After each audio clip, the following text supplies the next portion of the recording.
안녕하십니까. IBK 기업은행 NCS 수리 영역을 강의할 김정숙입니다. 이번 시간에는 먼저 대표 유형 5문제를 풀어보겠는데요. 수리 영역 같은 경우에는 문제가 길고 표가 많이 나와서 빠른 시간 안에 꼼꼼하게 문제를 잘 이해하는 것도 참 중요하겠습니다. 먼저 1번 문제 보겠습니다. IBK 기업은행 경영 전략 그룹에서 근무하는 제이데일리는 지난해 경영 전략 그룹 내에서 사용한 비품과 관련한 비용을 분석하고 있다. 분기별 비품 비용과 항목별 비중이 다음과 같이 분석되었다고 할 때 지난해 전체 비품 비용이 큰 항목부터 순서대로 나열한 것은 그랬습니다. 지금 표를 보시면은 첫 번째는 그림으로 비중에 대해서 나와 있고요. 그래서 기타가 핑크색으로 돼 있고 전산, 사무, 가구를 나타낸 비중표이고요.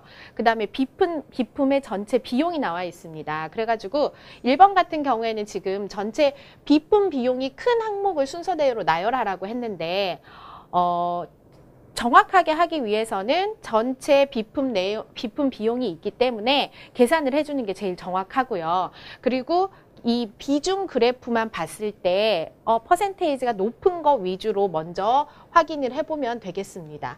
자, 그래서 보시면 계산을 할 때 전체가 600만 원이라고 했다고 하면 여기에 10%는 60이고 여기 800만 원이라고 한다면 80, 70, 95라는 거를 확인을 한 다음에 이대로 해주면 더 빨리 되겠습니다. 그래서 여기 같은 경우에는 120이 될 것이고요. 여기 같은 경우에는 150, 120, 35니까 230 하면은 210 정도가 되겠네요. 그런 식으로 계산을 해주시면 되겠습니다. 그래서 계산을 해보시면 지금 비중 그래프에서도 보시면은 제일 높은 항목이 차지하는 게 보면은 가구가 좀 높아요. 그래서 계산을 다 해서 더해서 확인을 해봤을 때도 가구가 첫 번째로 많고 그 다음에는 사무, 그 다음이 2번이 사무, 전산, 그 다음이 기타가 제일 조금인 걸로 이런 식으로 계산을 해서 확인을 해주시면 되겠습니다. 그래서 1번 문제 같은 경우에는 답이 가구 1번이 되겠는데요. 자, 제일 빨리 정확하게 하는 거는 각각을 계산하는 거. 근데 각각을 계산할 때 전체 비용에 대한 10이나 5나 뭐 이 정도를 계산을 해놓고 더하는 걸로 계산을 하시면 더 빠를 거고요. 그 다음에 비중 그래프를 봤을 때 많은 양을 차지하는 게 가구이기 때문에 아마 가구가 제일 높을 것이다. 그리고 또 조심하셔야 될 게 비중 그래프에서 많은 양을 차지하는 것 중에서도 또 총 액수도 큰 거 중에서 많이 차지하는 게 더 확실하거든요. 그래서 보시면 800만 원, 950만 원이 큰데 이것들도 그런 식으로 더 많이 그 중에서도 가구가 많기 때문에 1번이 가구라는 것을 알 수 있습니다. 그래서 1번 문제 같은 경우에는 빠르게 계산하는 거하고 아니면 간략하게 하려고 할 때 이 비중 그래프를 보시면 되겠습니다. 자, 그 다음 문제는 2번 문제이겠습니다. 2번 문제는 흡연 여부에 따른 폐암 발생 현황을 표로 정리한 것이다. 표와 참고를 근거한 설명에서 옳은 것만을 모두 고르면 이렇게 돼 있어요.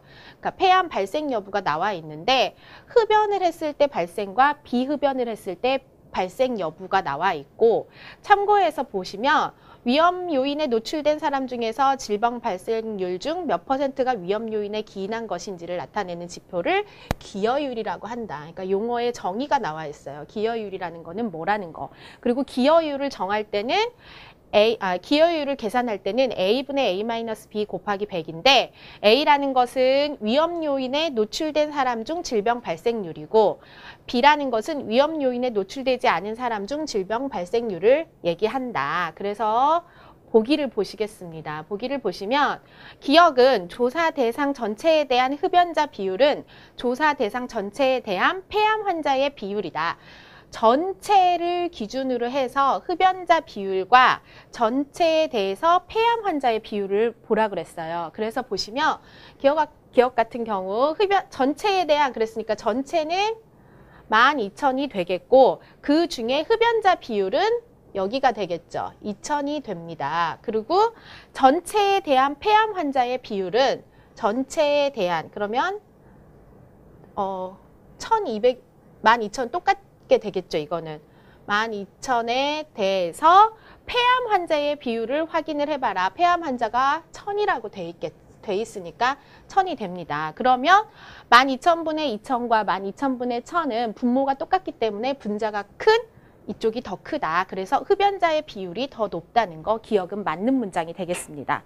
자, 니은 보시면요. 니은은 흡연자 100명 중 폐암이 발생할 것으로 예상되는 사람은 비흡연자 500명 중 폐암이 발생할 것으로 예상되는 사람보다 많다라고 되어 있는데요. 지금 흡연자 100명과 흡연자 100명과 비흡연자 500명이라는 기준이 달라요. 그래서 똑같은 문장에서 비중을 갖다가 기준이 되는 사람 수만큼 곱해가지고 이 사람 수를 계산을 하면 되겠습니다. 그래서 보시면 니은은 흡연자 중에서 그랬으니까 흡연자는 지금 전체 2000명이 되겠죠. 2000명 중에서 500명이 발생하는 게 지금 비율이라고 할 수 있죠. 흡연자에 대한 폐암의 발생이 비율인데 그 중에 100명을 확인해 보라고 했고요. 그 다음에 여기 비흡연자 500명 중에서 그랬습니다. 비흡연자는 지금 10,000명 중에서 폐암이 발생하는 거니까 500명이 되는데 그 중에 500명을 확인해 봐라. 그래서 이 식을 계산해 보시면 되는데요. 20하고 1하고 1하고 25가 될 거고 21, 1하고 25가 되겠습니다. 계산을 해보시면 둘이 같다라는 걸 알 수 있죠. 그래서 니은 같은 경우 이쪽이 더 많다라고 했는데 잘못된 문장이라는 것을 알 수 있습니다. 자, 그 다음 디귿 같은 경우는 흡연의 폐암 발생에 대한 기여율은 80%다 그랬는데요. 지금 참고해서 기여율이 주어지고 기여율에 관한 문제가 나왔어요. 그러면 기여율이라는 거는 A분의 A-B 곱하기 100이라고 했는데 A라는 거는 위험 요인에 노출된 사람 중 질병 발생률이다. 그러니까 흡연을 하는 사람 중에 폐암이 걸린 사람이 몇 %냐 퍼센티지로 돼 있으니까 지금 A 같은 경우에는 전체 흡연자 2000명 중에서 폐암이 발생된 사람이 500명인데 이게 몇 %이냐 계산을 해 보시면 25%가 나오게 돼 있어요. 지금 25%가 나오는 거고요. B 같은 경우에는 위험 요인에 노출되지 않은 사람, 그러니까 비흡연자 중에서 질병 발생률, 폐암이 몇 명이 발생을 했느냐. 10,000명 중에서 폐암이 발생한 사람이 500명이니까 이거는 몇 %가 되겠느냐.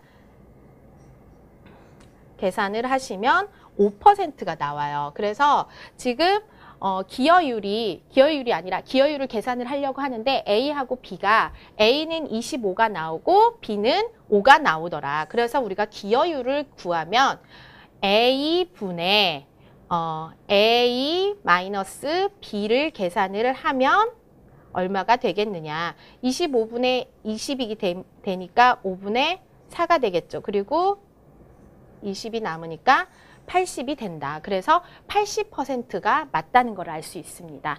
기여율 계산하는 거 A하고 B를 각각을 찾아주는데 이렇게 위험에 노출된 사람은 흡연자이고 위험에 노출되지 않은 사람은 비흡연자이라는 거 그리고 질병 발생은 폐암에 걸린 사람을 얘기한다는 거를 확인해 보시면 되겠습니다. 자, 리을번 보시겠는데요. 리을번은 비흡연자의 폐암이 걸리지 않은 사람 중 비흡연자의 폐암이 걸리지 않은 사람 중 500명에 의해서 폐암이 발생을 했다면 그러니까 그 얘기는 무슨 얘기냐면요. 여기 9,500명이 폐암이 그러니까 발생이 안 됐는데 그중에 500명이 폐암이 발생이 됐다면 흡연의 폐암 발생에 대한 기여율이 70%가 된다 그랬습니다. 그러니까 여기서 이 중에서 500명이 폐암에 걸린다면 기여율이 어떻게 바뀌게 되겠는지 그거를 확인해 보라는 건데요. 자, 다시 계산을 해볼게요. 그러면 지금 리을번 같은 경우에는 디귿하고 똑같이 A는 그대로예요. A는 그대로인데 A는 아까 변함이 없으니까 지금 위험에 노출된 사람의 질병 발생률 A는 그대로 2000분의 500 곱하기 100이 돼서 계산을 하시면 25가 나오는데 B를 다시 계산을 해야 돼요. B를 계산을 하는데 B는 위험 요인에 노출되지 않은 사람 중 그랬습니다. 그러니까 위험 요인에 노출되지 않은 사람이라는 거는 여기 10,000명을 얘기하는 거겠죠. 10,000명 중에서 질병이 발생했는데 원래는 500명이라고 했는데 500명이 더 발생을 했다고 했으니까 전체가 1000명이 되는 거죠. 그 중에 몇 %가 되겠느냐. 이렇게 계산을 하시면 10이 나오는 거죠. 그래서 기여율을 다시 계산을 하면 25분의 25 마이너스 10 곱하기 100을 해주시면 되겠습니다. 이거 계산을 하시면 5분의 3이고 약 60%가 되니까 70%라는 거는 틀린 문장이 되겠죠. 그래서 지금 2번 같은 경우에는 흡연과 폐암을 갖다가 표로 나타내고 그거에 기여율 구하는 공식이 주어지고 기여율에 대한 정의와 공식이 주어지고 그거에 관련된 거를 확인해 볼 수 있는 문제였습니다. 답은 기억하고 디귿이 맞기 때문에 2번이 되겠습니다. 그 다음 문제는 3번 보시겠습니다.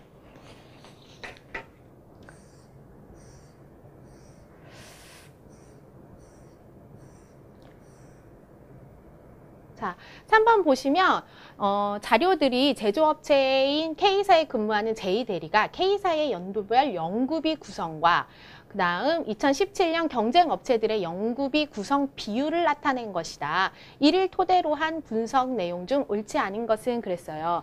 지금 문제에서 비율을 나타냈다고 했어요. 그러니까 비율이나 비중을 나타내고 보기 문제에 뭐 숫자를 찾는 이렇게 숫자를 알아야지 알 수 있는 문제들이 가끔 있거든요. 그러니까 여기에서는 어떤 자료의 숫자가 주어진 게 아니라 비율을 나타낸 것이다. 이거를 생각을 하시고 문제를 풀면은 조금 실수하는 거를 방지할 수 있겠습니다. 그래서 보면은 K사의 연도별 연구비는 기초, 응용, 개발, 합계 해가지고 3가지 품목이 나와 있고요. 그 다음에 연구비 구성 비율은 기초 K사, A사 이렇게 해가지고 업체 간의 구성 비율이 나와 있는데요. 보기를 보시면 K사의 기초 연구비와 이거 K사 건은 이쪽만 보시면 되죠. 기초 연구비와 개발 연구비는 2012년부터 2016년까지 매년 증가하였다. 자, 기초 연구비를 보시면 매년 증가했다는 것을 알 수가 있죠. 그리고 기초 연구비는 증가한 게 맞고 개발 연구비를 보시면 개발 연구비도 계속 증가했다는 것을 알 수 있습니다. 그래서 1번 보기는 맞게 된다. 표만 그냥 보시면 되는 거고요. 2번 같은 경우에는 2017년 K사의 응용 연구비가 연구비는 4,010만 원에 미치지 못한다 그랬습니다. 지금 K사의 응용 연구비는 21%예요. 근데 2017년에 응용 연구비를 갖다가 확인을 해야 되는데요. 여기 같은 경우에는 전체 합계가 2017년에 각각이 얼마인지는 나와 있지 않아요. 각각이 얼마인지는 나와 있지 않는데 전체가 19,000이라는 게 나와 있어요. 근데 그 19,000 중에서 21%가 응용이라고 했기 때문에 2번 같은 경우에는 19,000 중에서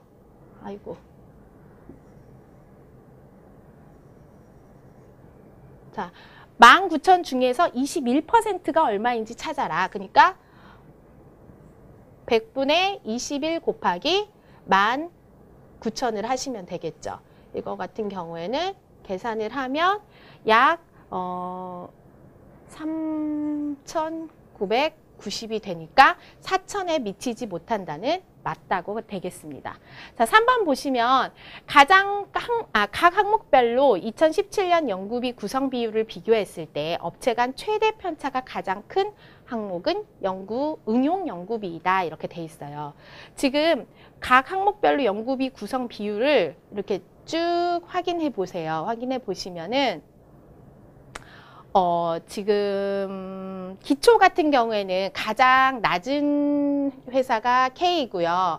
가장 높은 회사가 A예요. 근데 이 차이가 4.1밖에 안 나는 거죠. 근데 응용 같은 경우에는 가장 낮은 회사가 20.8이고 높은 회사가 52.2예요. 그래서 이거를 확인을 하시면 1.4가 되는 거고요. 개발 같은 경우에는 가장 낮은 회사는 30이에요. 근데 높은 회사가 65가 되니까 이만큼의 차이는 35%포인트가 되겠죠. 그래서 보면은 업체 간 최대 편차가 가장 큰 항목은 응용 연구비다 이렇게 했는데 확인해 보시면 응용이 아니라 개발이 더 편차가 크다는 것을 알 수 있습니다. 그래서 정답은 옳지 않은 거는 3번이 정답이겠고요. 3번의 가장 큰 항목은 개발이 된다는 거 확인해 보시면 되겠습니다. 4번은 2012년에서 2016년 사이에 K사의 전년 대비 응용 연구비 변동폭이 가장 큰 해에는 연구비 합계의 변동폭도 가장 크게 나타난다 그랬어요. 그래서 이거는 K사 거만 보시면 되니까 여기를 보시면 되는데요. 2012년에서 16년 사이에 전년 대비 응용 연구비 변동폭이라고 했어요. 응용 연구비 변동폭이 가장 큰 해가 지금 확인해 보시면 여기는 한 200 정도, 200이 조금 안 되게 여기는 300 정도가 되고 여기 같은 경우에는 700 정도가 되고 여기도 700 정도가 되겠죠. 그렇게 돼서 보시면 2014년에서 2015년 사이가 가장 커요. 이 사이가 계산을 해보시면 가장 큰데 그때 보시면 전체 합계 연구비도 변동폭이 가장 크다는 걸 알 수 있습니다. 그래서 4번도 옳다는 것을 알 수 있겠죠. 그래서 3번 같은 경우에는 표를 확인할 때 보기 문제에서 요구하는 표를 빠르게 찾아갈 수 있는 것도 방법 중에 하나라고 하겠습니다. 4번 문제 보시겠습니다. 4번 문제는 2016년과 17년 가스 종류별 가스 사고 현황을 집계한 것이다. 이에 대한 해석으로 옳지 않은 것, 적절하지 않은 것을 보라고 했어요. 지금 보시면 가스 종류별 가스 사고 현황 이렇게 돼 있는데 소분류로 해서, 대분류로 해서 LP, 도시가스, 고압가스 해놓고 그 LP를 갖다가 다시 분류를 하면 프로판과 부탄, 그다음 고압가스도 뭐 산소, 아세틸렌, 암모니아 이런 식으로 쭉 있다. 그리고 보셔야 될 게, 확인하셔야 될 게, 이 괄호는 2016년 수치이며 괄호가 없는 것은 2016년과 2017년의 수치가 동일한 것이다. 이렇게 돼 있어요. 그리고 고압가스에 의한 가스 사고의 종류별 비중 이렇게 돼 있습니다. 비중은 모두 소수 첫째 자리에서 반올림하여 정수로 나타낸 것이다 했는데, 자, 2017년 부탄으로 인한 사고 건수는 암모니아로 인한 사고 건수의 4배이다. 2017년에 부탄과 암모니아를 확인해 보시면 돼요. 2017년에 부탄과 암모니아를 확인해 보시면 되는데 지금 여기 같은 경우에는 소개로 해가지고 2017년은 15고 원래 2016년에는 72였다는 걸 알 수가 있어요. 그러면 이 LP가스는 이 LP가스로만의 그 사고 합이 75가 돼야 되니까 근데 그거를 두 종류로 나눠서 프로판과 부탄이 합해서 75가 돼야 된다. 그러면 부탄 같은 경우에는 75에서 프로판이 차지하는 거 47을 빼면은 28이 된다는 것을 알 수 있습니다. 그리고 그 마찬가지 방법으로 고압가스도 지금 전체 소개가 18이에요. 18인데 나머지가 다 주어져 있어요. 이거는 간단하니까 7, 9, 10, 11이니까 얘 같은 경우에는 18에서 나머지 다 더한 12를 빼니까 7이 된다. 그러면 암모니아는 7이고 부탄은 28이니까 4배가 된다는 것을 확인할 수 있습니다. 그래서 1번 보기 문장은 맞다는 거죠. 보기 문장은 맞는 거고요. 전체 가스 사고에서 LP가스 사고가 차지하는 비중은 전체 가스 사고에서 LP가스가 차지하는 비중은 2016년 대비 2017년 감소하였다 이렇게 돼 있어요. 지금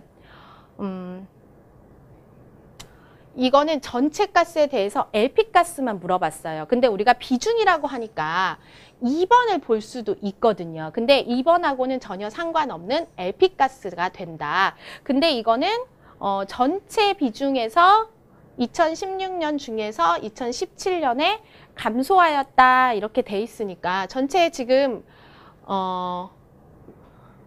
2번 보기 같은 경우에는요.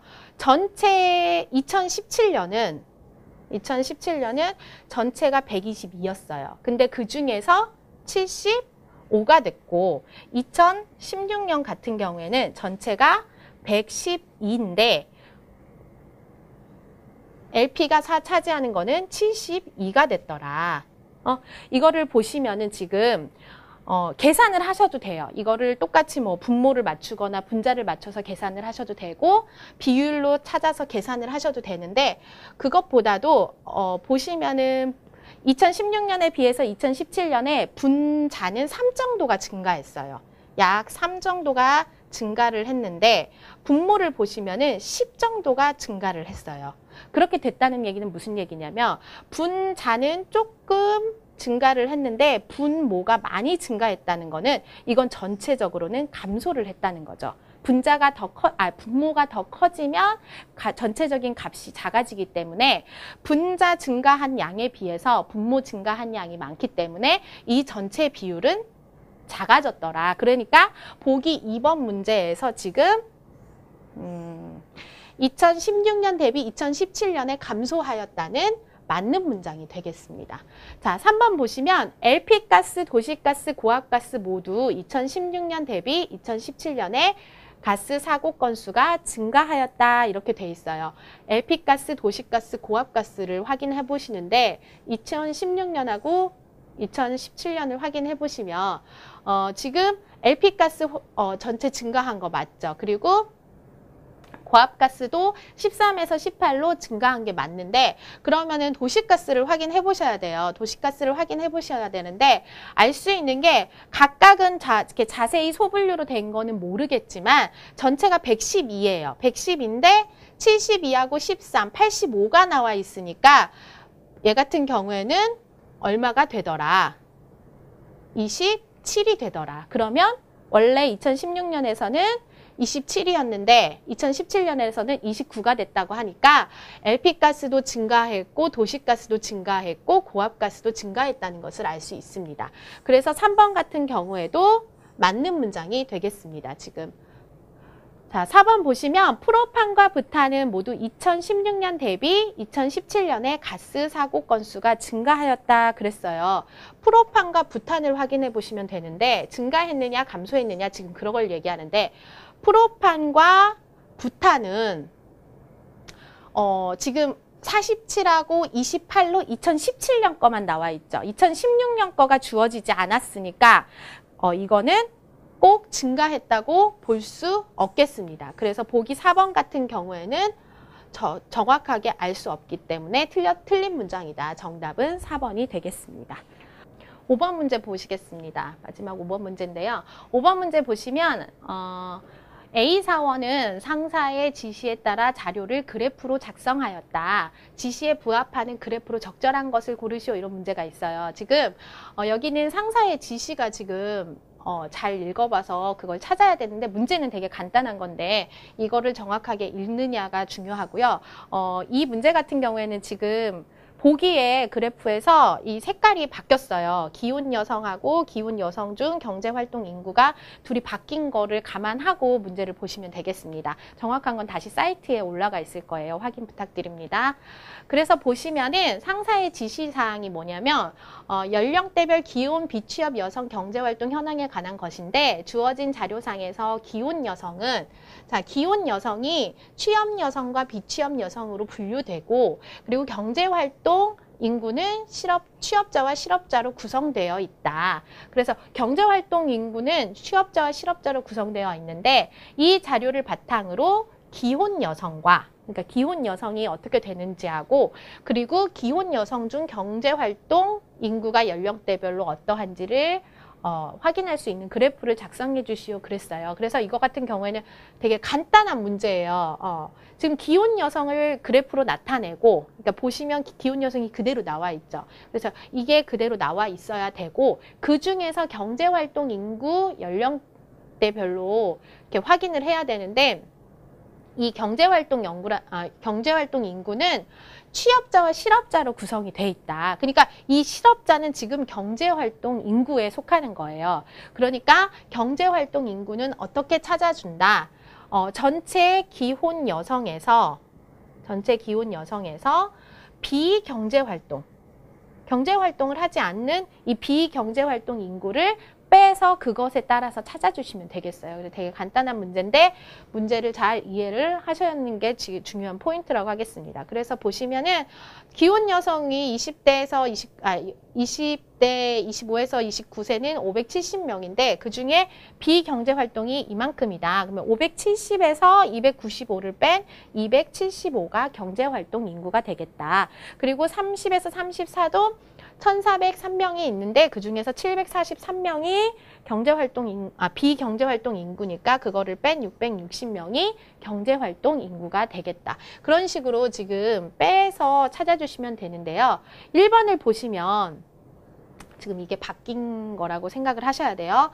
지금 기혼 여성은 570 그리고 1403, 1818 이런 식으로 나와 있고요. 뺀 것도 확인해 보시면 275, 660, 여기도 979 이런 식으로 나와서 정답은 1번이 되겠습니다. 다른 표를 보시면은 지금 확연하게 차이가 날 거예요. 그래서 표를 보고 간단하게 찾을 수 있는데 중요한 거는 이 기혼 여성 전체에서 비경제활동 인구를 뺀 게 기혼 여성 중 경제활동 인구가 된다는 거를 기억하시면 되겠습니다. 지금까지 5문제 대표 유형 보셨는데요. 표를 읽고 그 다음에 계산을 좀 단순하게 빨리 하는 게 중요 포인트라고 하겠습니다. 꼼꼼하게 하는 훈련을 좀 많이 하시면 큰 도움 되실 것입니다. 감사합니다.